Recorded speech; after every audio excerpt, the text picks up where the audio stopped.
మానవ జీవితమే ఒక మహాభారతం, అది మంచి చెడుల రెంటి నడుమ నిత్య ఘర్షణం. అందుకని కృతవర్మ ఎదుర్కొన్నాడు కదా ఆయన వదిలేశాడు. ఎందుకని ఇందులో రెండు కారణాలు. ఒకటి కాస్త వాత్సల్యం కలిగింది దండం పెట్టడం వల్ల. రెండవది సేనాముఖాన్ని విడిచిపెట్టి ఆయన్ని తరువుకుంటూ పెడితే ఇక్కడ సేనాముఖంలో ఏమైనా జరిగితే ఇందులోంచి రాకూడని వాళ్ళందరూ వెనకాల నుంచి భీమసేనుడు నకులు సహదేవులు అందరూ లోపలికి వచ్చేస్తే మొత్తం వీళ్ళందరూ అర్జునుడికి సాయంగా వెళ్ళిపోరు. కొంపలు అంటుకుపోయి ఇక సేనాముఖం ఎందుకు ఇంకా శనిముఖం అయిపోతుంది. అందుకని వదిలేశాడు. అప్పుడు ఛేదించుకుంటూ కృతవర్మతో సహా యుద్ధం చేస్తూ కృతవర్మను కూడా తోసుకుంటూ ముందుకెళ్ళిపోతుంటే అప్పుడు ధృతరాష్ట్రుడు ఉండబట్టలేక మామూలు శ్రోత కాదు కాబట్టి పక్షపాతం కలిగిన వాడు కాబట్టి మామకా పాండవాశ్చేవికిమకరువత సంజయ అని పక్షపాతంతో అడిగినవాడు కాబట్టి నా వాళ్ళు పాండవులు అన్నాడు. తన వాళ్ళు గెలవాలనే లోపల ఉద్దేశం బాగా కలిగినవాడు కాబట్టి ఎప్పుడైనా కాస్త ఓడిపోయినట్టు తెలుస్తూ ఉంటే అంతా దుర్యోధనుడు దోషమయ్యా నేను చెప్పినా వినలేదని తోసేసే రకం కాబట్టి ఇప్పుడు అంటున్నాడు చూడండి, ఈయన ప్రవృత్తి ఏమిటో ఈ పద్యంలో బయటపడుతుంది. ఏమిటయ్యా సంజయ్య, ఏం చెబుతున్నావయ్యా?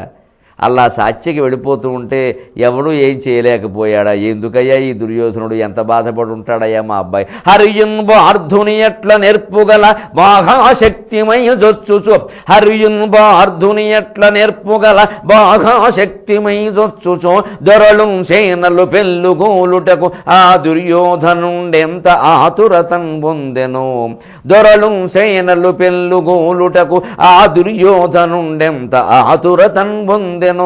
దంతి ఘోటక పదాతుల్ సత్యకి స్ఫారదో స్ఫురణన్ మ్రగ్గుటకు ఎట్లు తాను ననుజుల్ శోకించిరో అక్కట, ఎట్లు తాను ననుజుల్ శోకించిరో అక్కట. కొన్ని వేల మందిని చంపుకుంటూ వెళ్ళిపోతూ ఉంటే అయ్య బాబోయ్, అసలు ఆ వెడుతున్నది కృష్ణార్జునుడా లేకపోతే దారుకానుజుడును అర్జున శిష్యుడునా? కృష్ణార్జునులు వెళ్ళిపోయినట్టు వెళ్ళిపోతున్నారు. హరియున్ పార్థును ఎట్లా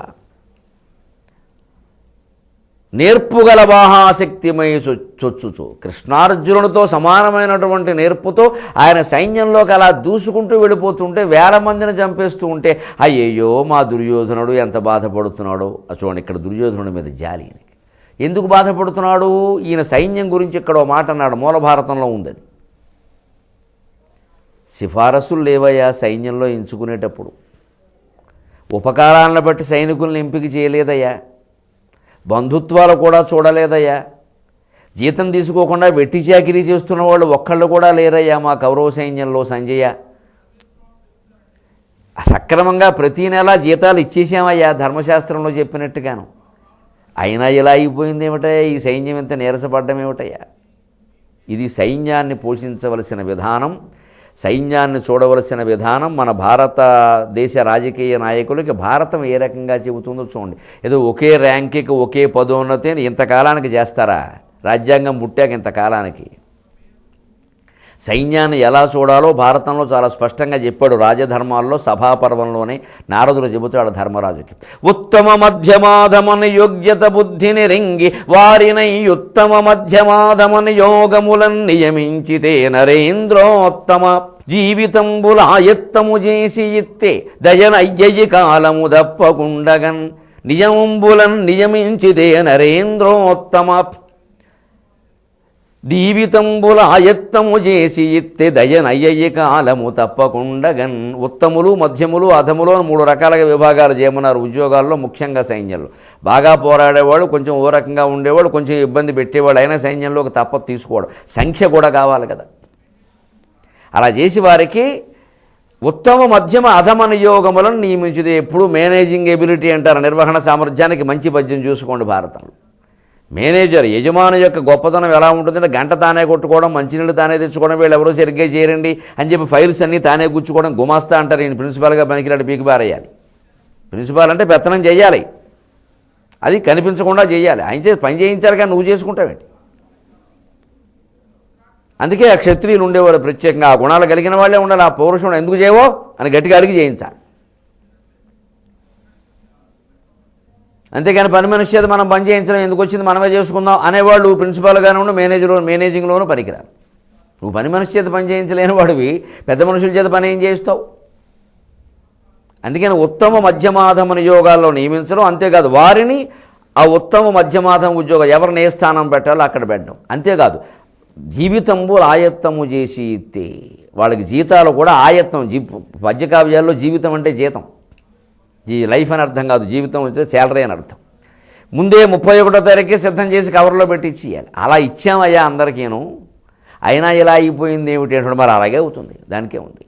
ఉన్నంతలో వీళ్ళకి కాస్త అందుకనే చూడండి ఎంత బాధపడుతున్నాడో. దంతి గోటక పదాతుల్ దొరలు సేనలు పెళ్ళుగూటకు ఆ దుర్యోధనుండి ఎంత ఆతురతను పొందెను. దొరల్లాంటి వాళ్ళు, నాయకుల్లాంటి వాళ్ళు, మామూలు సైనికులు కూడా వేల మంది సాత్యక చేతుల్లో చనిపోతూ ఉంటే దుర్యోధనుడు ఎంత ఏడుస్తున్నాడో, ఎంత బాధపడుతున్నాడో. మా వాడిని ఒకసారి పలకరిస్తే బాగున్నాయా, ఈయన లోపల వ్యవహారం ఇది. వాడు బాధపడుతున్నాడు, ఈయన బాధపడుతున్నాడు. ఇప్పుడు బాధపడ్డంటే ఇంత తెచ్చుకున్నాక దంతి ఘోటక పదాతుల్ సాత్యకి స్ఫారదోస్ఫురణన్ మృగ్గుటకు.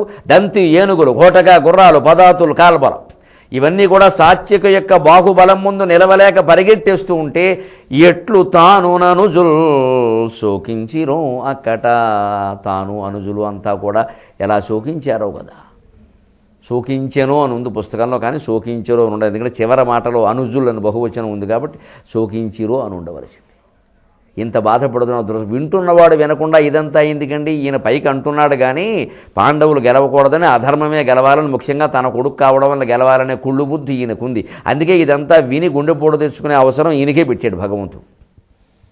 ఉన్నంతలో ఊరట ఏమిటంటే కృతవర్మ శిఖండిని ఓడించగలిగాడు. శిఖండి పరిగెట్టాడు కృతవర్మ చేతుల్లో తట్టుకోలేక. కానీ సాత్యకి కృతవర్మ సంగతి చూశాడు. కృతవర్మ సంగతి కృతవర్మ అనుకున్నాడు ముందు, అర్జునుని సంగతి సరే ముందు ఈ సాత్యకి సంగతి చూద్దాం అనేటప్పటికి సాత్యకి వత్సదంతం అనేటువంటి బాణాన్ని, ఒక దివ్య బాణాన్ని ప్రయోగించాడు. వత్సదంతం, వత్స అంటే ఒక రకమైన నాభి అని కూడా అంటారు, విషప్రయోగం చేసినటువంటి బాణం అది. దాన్ని ప్రయోగించాడు సాత్యకి కృతవర్మ మీద. దాని పరిణామాలు ఎలా ఉన్నాయో, కృతవర్మ ఏ రకంగా బతికాడో, పోయాడో, ఉన్నాడో, అనంతర పరిణామాలు ఎలా ఉన్నాయో మనం 23:30 గంటల్లో చూద్దాం. అంతవరకు తెలుగులో మాట్లాడదాం. మీ అభిప్రాయాలను, సూచనలను మాకు తెలియజేయాల్సిన చిరునామా భక్తి TV, care of Rachana television private limited, road number 92, Jubilee hills, Hyderabad 5,96,000. మా ఇమెయిల్ ఐడి bhaktihyd@gmail.com. మా వెబ్సైట్ www.bhaktitv.org. Phone number 901012223333.